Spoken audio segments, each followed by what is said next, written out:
one has to be very careful in what they say about, humanity. You see, because a feeling can arise, and a feeling can be, I think humanity is changing. There's certainly, definitely something going on, especially with this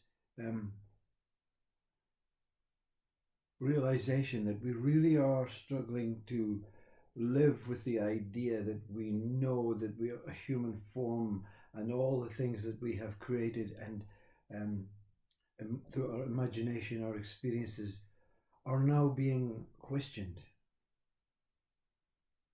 You see, when you say humanity is changing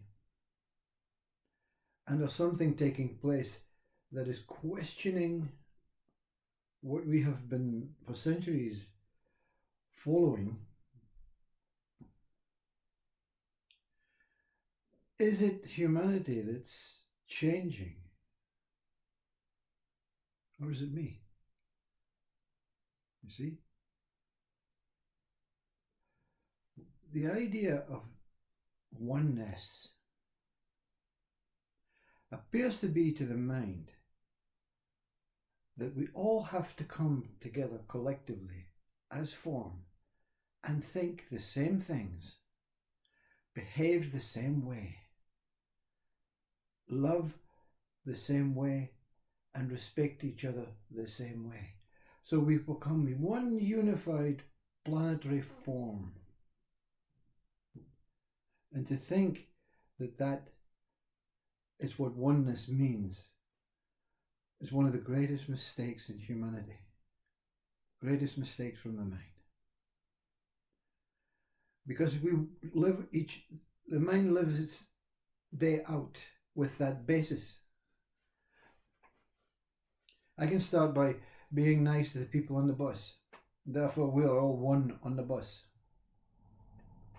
And then when I go to my workplace, I can continue that and put into practice this oneness that we're all the same, treat each other equally and whatever.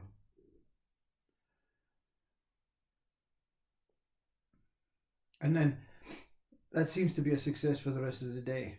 And then you take the bus home. And the ones on the bus that were on the same bus going to work, they're not interested in you today. They're tired. They want to be left alone. They want to be, reading their newspaper or listening to their thing. And you talk to them, and one of them is very cheeky towards you, and you think, to hell with this oneness. You see? What is it that you're trying to do with your mind to create world peace? You see? Because that's what you do every day. We try and create world peace every day because that's what we've been told is how we have to live our life. And it's not a conspiracy. It's the usual. It's a misinformation, misdiagnosis, misinterpretation. One saint many years ago, let's take Christ. No, too complex.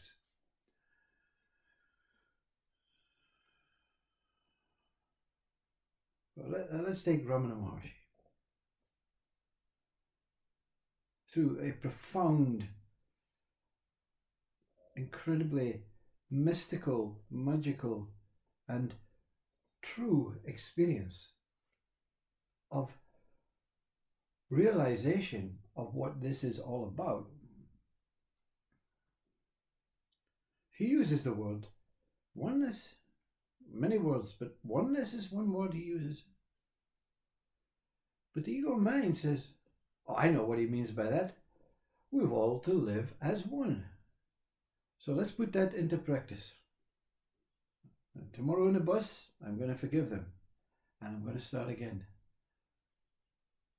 I'm going to go on to the radio chat lines to tell them what I think about, the politicians and what they're doing wrong. Because if they do it my way, we'll all become one. And this is a mind of what you would call nonsense. It's not making sense to itself because the mind is not here to make sense of what is taking place. The mind is not here to participate in that nonsense that is taking place. But through centuries of reigniting belief that we can one day become one drives our emotional sensory body into ways that it will create illness and suffering. And then on the tombstone it says, this one was great, tried every day to create oneness. And then some lout comes and kicks the gravestone down and says, oh, she was the worst teacher I had. She put me in the corner at school. Oneness, never liked her. See? The mind games. We go through our life struggling to maintain some sort of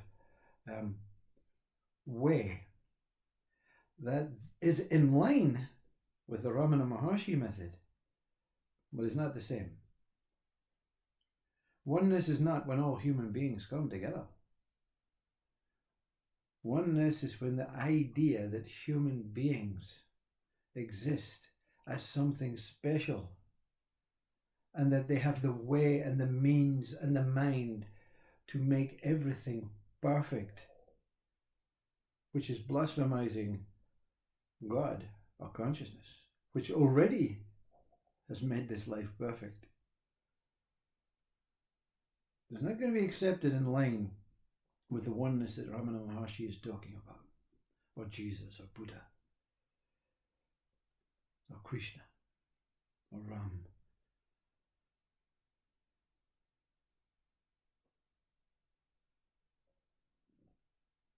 You think the effort that I make into trying to, let's say it's true that there are 8 billion human beings, just humans, nothing to do with the animals and nature and the souls, the spirits, nothing to do with that.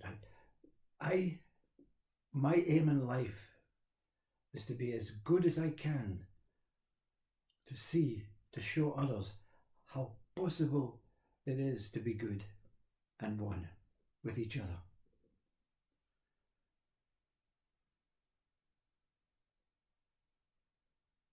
Yeah, you're putting yourself forward for that first comment on social media, on YouTube. I think the world should be like this, and then we can all be great. We can all be one. And you're feeling good about yourself because you've done the work of the Bible, the gods, whatever it is, the scriptures, all that bullshit from past. Yeah. And the first comment comes on social media, piss off. Another one that lives in a fantastical imagination, thought-filled, heroic, look at me, I'm great life. Now the speaker's not here to condemn, because the question arises, so what else can we do? You know, that one who is not offended by that says, yeah, I get that, so what else can we do? That's a question you need to ask yourself. What else can I do to give even some sort of, look, everything is one. It may only be for one moment, but you're not looking at 8 billion people in the universe, in the planet. You're not looking at the planets and reconnecting souls with spirits and this type of consciousness with that type of consciousness, and this emotional sensory feeling in this body with that emotional sensory feeling in this body, to make them all one emotional sensory feeling, and they become the sixth sense, and that's the essence of consciousness, and that's oneness. How do you do it, you see?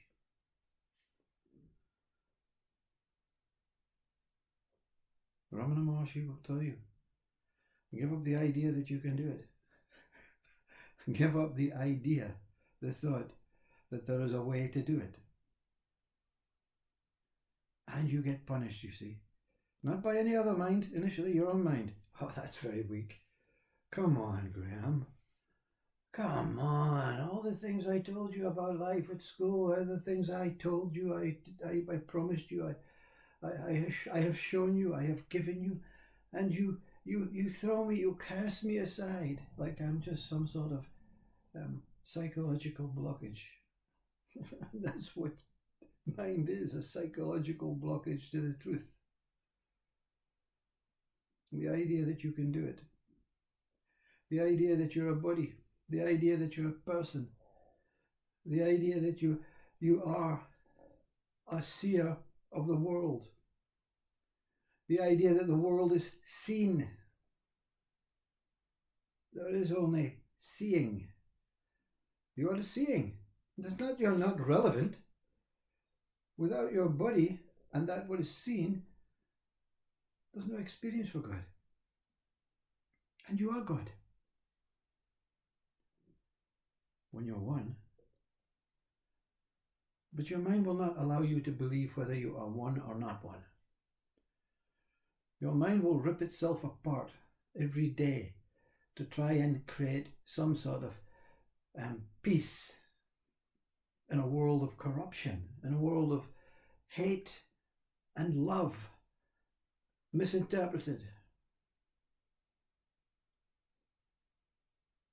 That guy killed that person, I hate him.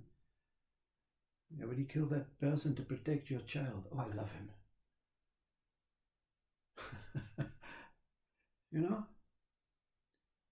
The emotions of the body keep you prisoner when they're sifted through this obstacle, this boundary. But the emotions are direct. There's not a seer. There's not a speaker, a listener to each individual component doing its individual task. When all the emotions become one, everything becomes one. Nothing can veil and mask. Thoughts cannot mask this oneness. Mind cannot mask this oneness. This oneness cannot be completely maintained when this is still active.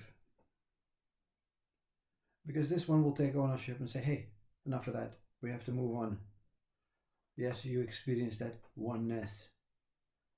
Yeah, but it's not real in our human life. We have to move on. We have to stop these wars. But we have to start them first to teach them a lesson and then stop them. You know, that makes sense. That's the way we do it. That's the way we go through life. We go through the procedure, the procession of life that our forefathers before them, the dinosaurs, the reptiles, the cavemen, they all said this is the way to do it. So we're not going back into this oneness. It's not going to serve anything in this world. Yeah?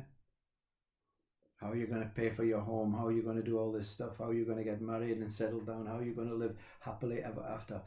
And you won't get to heaven if you don't live out the way that I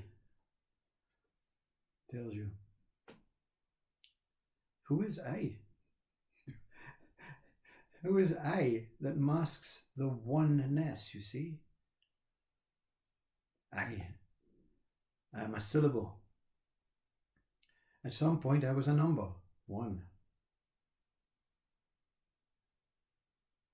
Which one am I now? Am I a number in the world of billions? Or am I even lesser than that? Am I just a syllable?